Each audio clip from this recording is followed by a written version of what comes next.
In this video, let's talk about what should you do if you have your first 1 million pesos. Where should you put it? Where should you save it? Where should you invest it?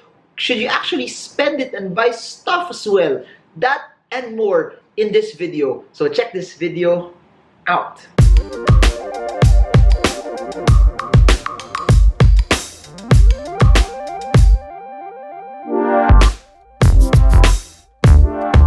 Hi everyone, this is Marvin Germo. If you're new to this channel, super appreciate it if you could subscribe and smash the bell so you get updated every time I create new content about investing, about the stock market, about personal finance, about you hitting your goals and your dreams of financial freedom. So what are you waiting for? Subscribe, watch the entire video, and stay till the end so you see the juicy part about what are you supposed to do with 1 million pesos. Hey guys, so what I'm gonna do again right now is answer the questions that you guys have sent out via social media. So this is a question sent by Rivera. I'm gonna put the graphics somewhere here so you get to also see it. But she's a very, very inspiring story because it's nice to see people who are very, very young who have started to make and stockpile earnings as well. We don't see that a lot of people, they have to wait a certain age until they make money, but I love it when I see a lot of people who are very, very young, very, very good in terms of their earnings. Now, let's see. So, Jalea Rivera is asking me, "Hi Sir Marvin, gusto ko po sanang humingi ng advice from you. Ask ko po, ay 21 years old ako at isang real estate agent. Very, very good. Very, very noble profession. And just to segment, no, as you all know, the property prices have been going higher. So it's easier for people now than what it was 20-25 years ago to make a sale because there's such a demand for it. Sobrang timely po ng mga videos mo. Hindi ko po kasi alam kung saan ko i-allocate ng mabuti yung mga makukuha kong commissions from my sales. Ayoko pong masayang yung opportunity na kaya ko na mag-invest at the same time makapag-save and secure my finances. Gusto ko pong mag-retire ng maaga, maging secure at makatulong sa ibang tao din. Soon, sana po maging kagaya po din po kayo na nag-share at nagbabahagi ng experience kung paano mapapaunlad ang financial skills and knowledge. Thank you, Sir Marvin." Before I go with the breakdown, I just like to comment on a couple of things that she said. Number one, that's why I've been saying this over and over and over. It's all about mindset. Look at her mindset. Look at the way she thinks. Look at the way she does things. At 21 years old, she already knows how to deal with money well. And sabi niya, ayoko pong masayang yung opportunity na kaya kong mag-invest at the same time makapag-save. Man, that's an amazing mindset. Jolea, you will be rich. You will be massively rich when you hit your mid-30s. I know that already. Having millions in your early 20s and having that mindset, instead of buying a car, instead of buying something na magpapa-enjoy ka sa sarili mo, instead of, a lot of people will buy that expensive car on that very, very first check. A lot of people will buy a very, very expensive watch so that they feel rich. Nothing wrong with that. But, I love her mindset eh. Kasi get this, if she does this as early as now, when she gets older, mabibili rin naman niya lahat ng gusto niyang bilhin eh. But anyways, I like that she already defined what her goal was. Her goal was she wants to retire early. And if she's been watching my channel, she knows my definition of retirement is not you not doing anything. Retirement is basically you stopping when you want because you have enough savings, you have enough investments, and that you doing things, that the primary motivation for you doing things is not money anymore because you already have the money. It's just you doing what you want. And I like what she's also saying here, that she wants to earn more because her goal, her narrative is basically she wants to help other people. And really, that's the goal of this channel. I want to equip you guys with enough tools and information that you guys get to earn more, because it's selfish for us just to have money for ourselves. Eh. That's selfish. If you're just thinking of providing for your own needs, having just enough, the quote na, gusto ko lang magkaroon ng tamang pera, gusto ko lang ng sapat lang, that's so selfish. Why? You have to understand this. There are dreams and visions that are placed in your heart for you to get more and do more. So stop dreaming of just getting this small amount when you can have this. Why? Because when you have this amount is for you. This amount you can also use to help other people as well. That's why I honor Jalea, for actually doing this, that money prosperity comes with a purpose, that when you have more, you have the ability to give and bless other people, na mas madami kang matutulungan na tao. And gusto ko yun. And what I wanted here also was what she said at the end, na she also wants to do what I do, na mag-share and magbigay ng experiences sa ibang tao. Yeah, do it. I say do it right now. Do it right now. It's time that YouTube gets flooded with a lot of people who creates content about helping people get up in life, not get down in life. There's so many people creating posts, creating videos that's their sole intent is to bring people down. That's wrong. Those people will never win. I like what she's doing, that she wants to uplift people, and that's what we need right now. We need to use social media not to bring people down, but to lift people up.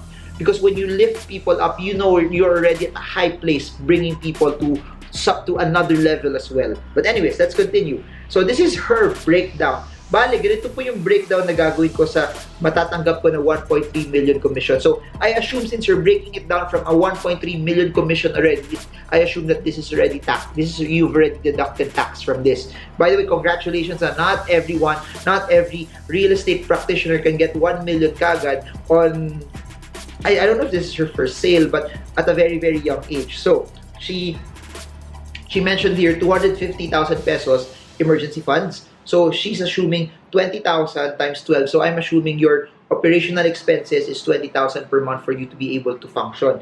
Very, very good. I would like to do a follow-on question though, is are you a breadwinner? Are you supporting other people in your family? Or if not naman, is this entire money just for you as well? So that's what. So that you already have 240. Then 300,000 pesos will go to MP2 funds. Very, very good. That shows me that you're a bit conservative, but that's fine. That's okay. Then 200,000 pesos give monetary benefits to my family. So, please remember, as what I've always said, there's a purpose to prosperity, and it's nice also that, especially, the best things that you give are when it's not asked, but you give it just because you have done it intentionally, and that's what I also believe in. Intentional giving is the best. You don't give because nakonsensya ka, you don't give kasi may nagparinig, you don't give because may feel ka na may need, but you give out because it's something that you've intentioned in your heart also. And that's why I keep telling people it's nice to have more than enough. It's nice to earn more, because you can only give what you have. You can only give something that's overflowing in front of you.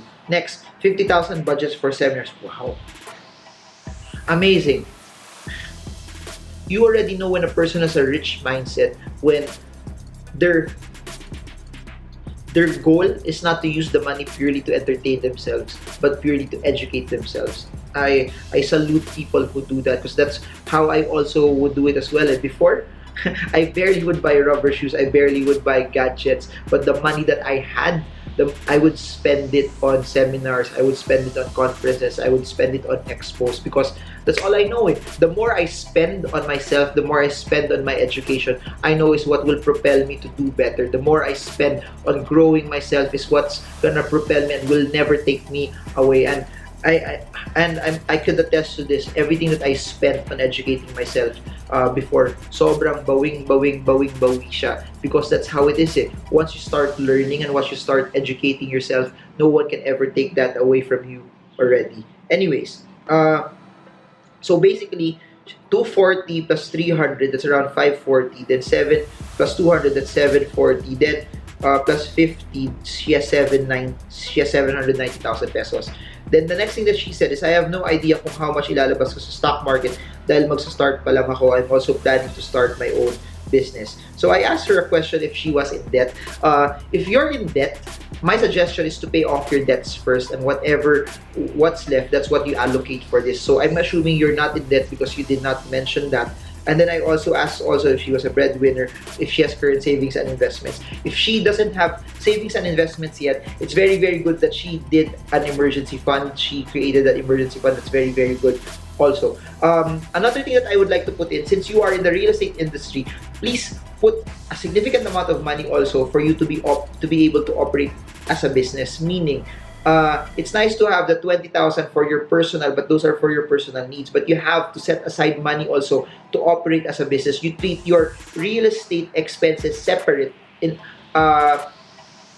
as compared to your personal expenses. So I would suggest also putting an amount of money to allow you to operate as a real estate practitioner, meaning transpo mo pang real estate, ESL mo pang real estate, phone bills mo pang real estate, gas slash transpo mo pang real estate should be added there. And if you want to also be conservative about it, I would suggest that you put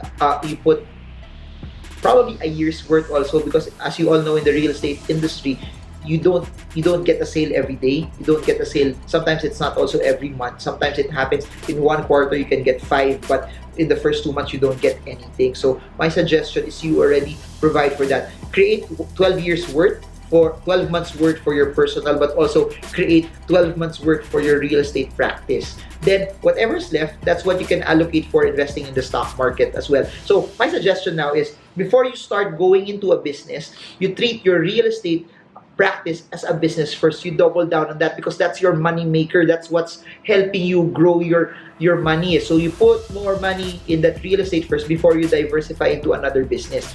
So yung natira, I suggest you can invest it in the stock market. But say, for example, let's say you also will put another, let's say, 240,000 pesos. So you're left with probably 200 plus thousand for the stock market. My suggestion is this: do not use that entire amount in the stock market first. My suggestion is you try to learn, you try to explore, and you try to study. If you intend to put 200,000 in the stock market, you start investing probably 10,000 pesos first. You start studying videos like this, books, seminars. It doesn't even have to be my seminar, but just try to learn. Then once you've already gained a good foundation on what it is, the next step that you can actually do is start deploying that 10,000 pesos. Start practicing with that. Then once you start once you start gaining the confidence, but not just the competence in you doing it, meaning you already can define what price you want to buy, what price you want to sell, and what are the conditions on you doing that. That's when you start to scale it. Huwag magmadali yumaman. A lot of people nagmamadali yumaman. I actually don't get it why people try to gauge how much have they made for this particular month, how much have they gained for this particular year. You're not in a race against other people, you're in a race against yourself. So my suggestion is this: if you see that you're successful in that, you start earning in that, you start getting a return in that 10,000, you start to scale it, you double it, 10,000 to 20,000, then 20,000 to 40,000, then 40,000 to 80,000, then 80,000 to 160,000, until you start getting the 200,000 full allocation as well. But please remember, while all of this is happening, you're still functioning as a real estate broker. You're still functioning as a real estate practitioner. It means you're still making money. If you get more sales, my suggestion: build on that, stockpile on that emergency fund, stockpile on your business fund as well. Then if you have extra already, that's when you start positioning more cash for a business that you want to start. Just keep on funding it. Then you add also for the stock market. So you can have those four pillars. Actually five. Number one is your emergency fund for personal, your business fund for real estate, your operations for real estate. Then your MP to add more to that. Then you add to your stock market. Then if you want to start your own business, put number 5 in there. But if you want me to add number 6, I'll suggest this: start also allocating money so you get to start to buy and invest your own real estate. What I keep telling people is this: if you're selling insurance, you have to have, ikaw dapat yung may pinakamadaming insurance. Why? It means that you're all in. You're double downing on what you believe in is real to you. If you are selling mutual funds, you're selling UITFs, you're selling franchises, you yourself should have a lot in it. You should be the one that's most convinced that it actually works. So my suggestion also, not just from you being and selling real estate, but from an investment perspective, real estate also works. So my suggestion there is you allocate money for you to be able to buy something for yourself, for your own, so that you also have passive investments from real estate. But also iba yung feeling na meron kang sariling real estate, na kinikwento mo na meron ka talaga real estate, because it's not something that you're just sharing out of theory. It's not something that you're sharing out of other people's experiences, but it's something that you're sharing because it's real to you. And that's the strength of everything. There's a strength when you're an actual practitioner. There's a strength when you really live through it as well. And that's why I keep saying the stock market is one of the greatest investments out there, because I've seen it more than a decade of it being one of the best investments in the planet. So I hope I answered your question, and I hope that those who are going through the same experience, you have ₱1,000,000, you don't know what to do with it, one time, big time, and I like your mentality na when you get that money, hindi ka agad nag-isip sa gastos, hindi, you're not thinking that you're a one-day millionaire. Amazing. Guys, comment below if you appreciate her sharing her story, but above and beyond sharing her story, if you appreciate her mindset at 21 years old, Gen Z, having the right foundation on money, that's so amazing. So if you guys have also questions, just comment them below, and I'll try to make videos like that. I like questions like this. It's very very specific, and we get to give as much value. I like videos like that kasi it's not the very generic questions na saan po magandang mag-invest, ganyan, and paano po mag-start sa stock market, because I have so many videos about that already. I like videos like this because I know this is something that a lot of people have are going through on a daily basis as well. So I guess that's it. Questions below, comments below, links to my seminars are below, my online courses are also below, books are also down below. If you're new to this, super appreciated if you can subscribe, you can like, so you get part of this growing group of Filipinos pushing hard, learning to be financially free. And this is Marvin Germo. I hope this video helps you trade well, trade strong, trade smart. See you all again soon, and God bless you.